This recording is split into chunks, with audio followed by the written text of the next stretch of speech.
Ituura ria Kahawa Sukari kaunti ya Kiambu rikoretwo rigikura na gikiro kinene kuumana na waaki wa nyumba cia guikarwo, indi ni undu Aikari mararegana naguo makiuga kuri na mawatho matararumirirwo.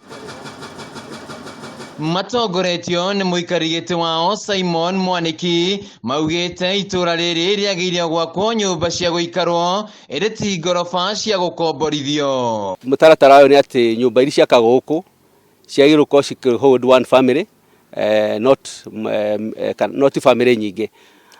No riu ni gukoretwo kwina andu mokita magaka nyumba nyingi na magaka hold families nyingi muno against the regulations cia the Kahawa Sukari estate. Maugite nyumba nyingi iria ikoretwo igiakwo ituura-ini riri itakinyaniirie ikiro, undu uria ni ugwati kuri mioyo ya Aikari.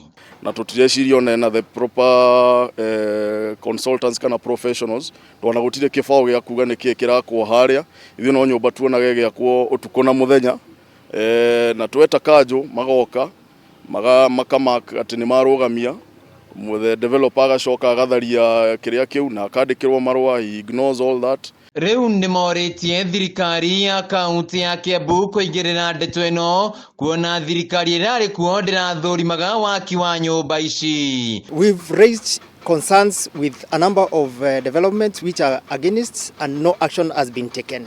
So these residents have decided enough is enough because they are not going to get peace at their homes.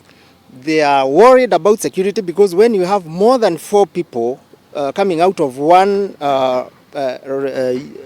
plot, you are not sure of who your neighbor is. Oho ni maikite ihoya kuri honge cia kia manyumba gutigirira mawatho ni marumiriro hari waaki wa manyumba. Nitukoretwo tukiuria kiama kia andu aria macoraga nyumba na ma engineers wa mbere ona manyitire marore andu aria macorete nyumba ici kana marugamia miaka ino giakwo mamaririe makimere ona ni marakihitia ni tondu ni magire kurora andu acio ao tondu they are registered na nio makoma approve miaka ino na ni moi watho guku nyumba iria yako guku thiini wa residents ni nyumba ya guikarwo ni family imwe not family nyingi. Handu-ini ha Kameme TV njitagwo wainaina waaki.